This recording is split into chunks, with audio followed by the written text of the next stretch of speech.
Welcome to the Nuttley Master Suite remodel. We're so excited to show you guys. We got Dayna, the designer today. She crushed it on this one. Here we go. We are in the master bedroom. Total transformation. They had carpet here before. We did premium red oak flooring. It turned out beautiful. All new trim, all new lighting, all new guts for everything. We did a texture match on the walls. Everything's been repainted.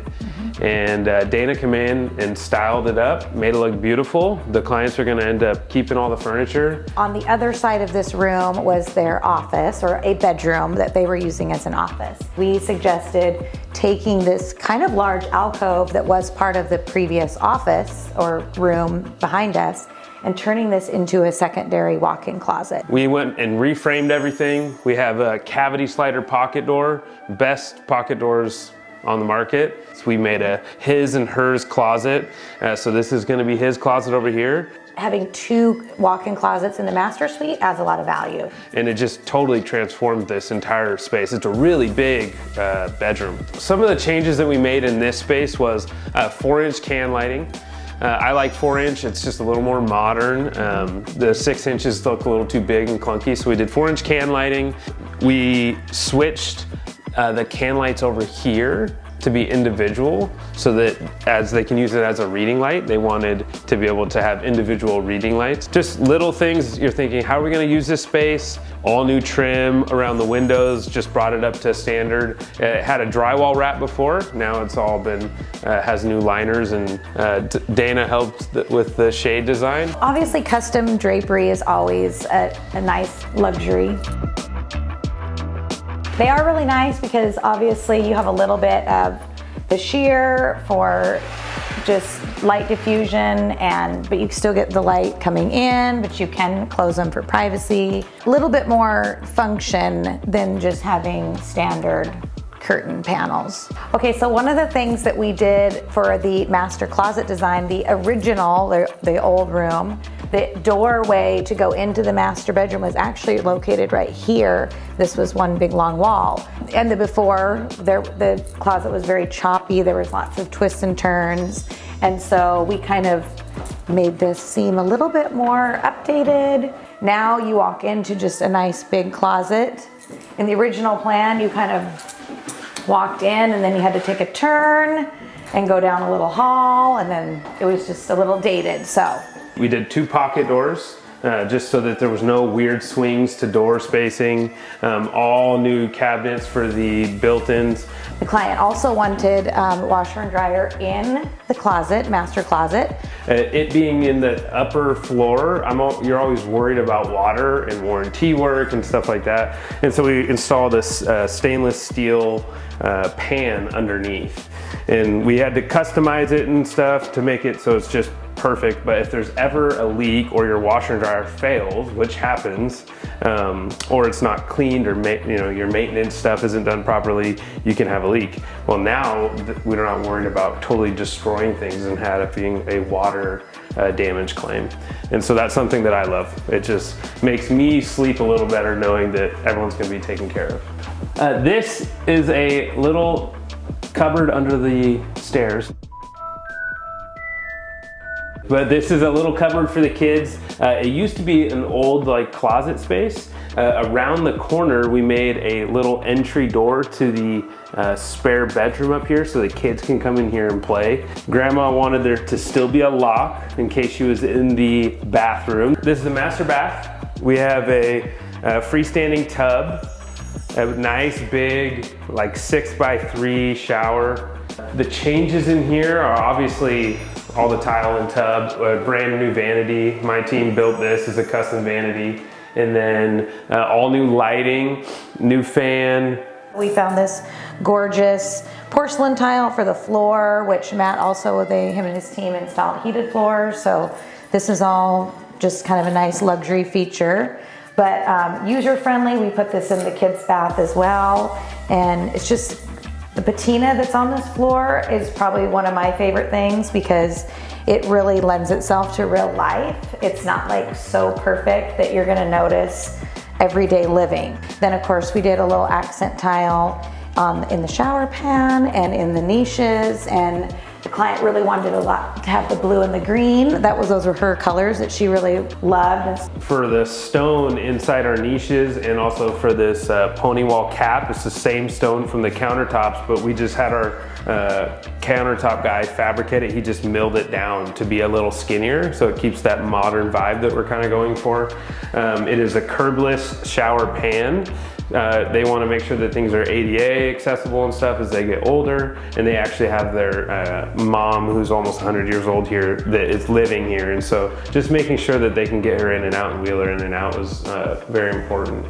Another thing what Matt was talking about with kind of being able to age into a bathroom, we spent a lot of time, and I feel like as a designer, I try to focus on my clients' needs. Like, for example, we probably had the space in here to do a water closet that was private and enclosed, but we talked through that decision with our clients, and because of them wanting to be able to age into this space and this new remodel, we opted to not do that, because if you were to assist your spouse in the future, you probably would be more confined in a water closet versus having this open. Just a lot of that kind of paying attention to our clients' needs is important to us. In front of us, we have a freestanding tub. This is a Delta floor-mounted tub filler. This tub was like kind of the main feature for this bathroom. And Eric is a tall man, and he wanted to make sure that he had enough space to get inside it. Little features like how far do we go in and out off of the wall. They wanted to make sure they could get access to the window, and so we needed to make sure that it was off far enough. There's also a bunch of framing restrictions with where we can put the tub, and so as we were like trying to figure that out, all those things need to happen in the pre-construction phase of designing a space. And so we love how it turned out. It looks fantastic. It feels right. It doesn't feel like it's impeding too much into the space, but these little features and big statement pieces like this, you need to think through them from the very beginning. This is a great feature, is this wand can never be turned on before the filler.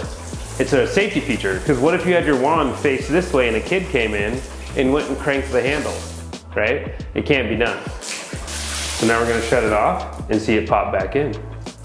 One feature that we always like to make sure we include in bathrooms, whether you need the handheld sprayer or not in showers and tubs, is for cleaning. I mean, obviously you might use them for yourself while you're bathing, maybe you have an animal, children. They come in handy for a multitude of reasons, but some people don't think that they're going to need that extra little fixture. But really, when you come to just, again, going back to everyday living and convenience, being able to clean all the walls and all the sides of tubs and showers and then have that handheld sprayer, it's super functional. And another thing that Matt worked on was putting the diverters towards the entrance to the shower, so that you're not having to go all the way in and turn on things, and where water's going to be cold when you first turn it on. We did a niche on the pony wall and a niche on the main wall, and the reason why I like doing that is you can hide stuff. So when you're standing back here and you walk in, you don't necessarily see all the bottles and everything. Razors and Suave and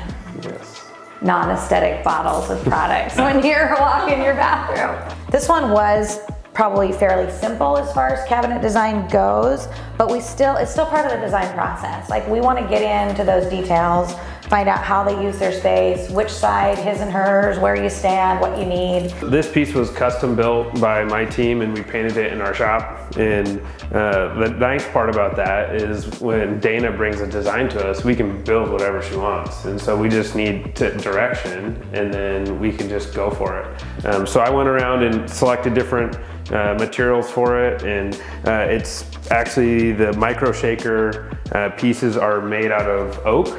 You can't really tell from a distance, but there is a little texture to it, which brings the same textures out of the floor and stuff. So it's just these subtle details that make it just shine and make it look so much better. Another actually thing that I love about doing this ourselves is the paint that we get to use. We use a 2K catalyzed paint, which is a 2-part mix, and so it cures really, really hard. And It's what they would use in like a higher end custom cabinet shop, but we're able to do it on site if we need to. But this time we did it in my shop, but it just makes it so we can choose any color. So Dayna picked a color out of a Benjamin Moore, you know, paint deck, and we're able to go ahead and paint it, and it just gives us any option. You don't have to go to the Home Depot or wherever and pick just a vanity and that color's chosen for you. This gives it, so we're able to do whatever we want. So this is a great feature. Reva shelf, they can go inside here, and then you can just gain some more space because your sink is right here. You can't use this little tiny bit of cabinet space, so it's often just lost. Looks great, and then you get to have this. So that's a really big trough. You can put tons of stuff, toothbrushes, whatever you need, cleaning supplies, doesn't really matter. Since we custom build it, we can have like that little bit of extra functionality just to make your life that much easier.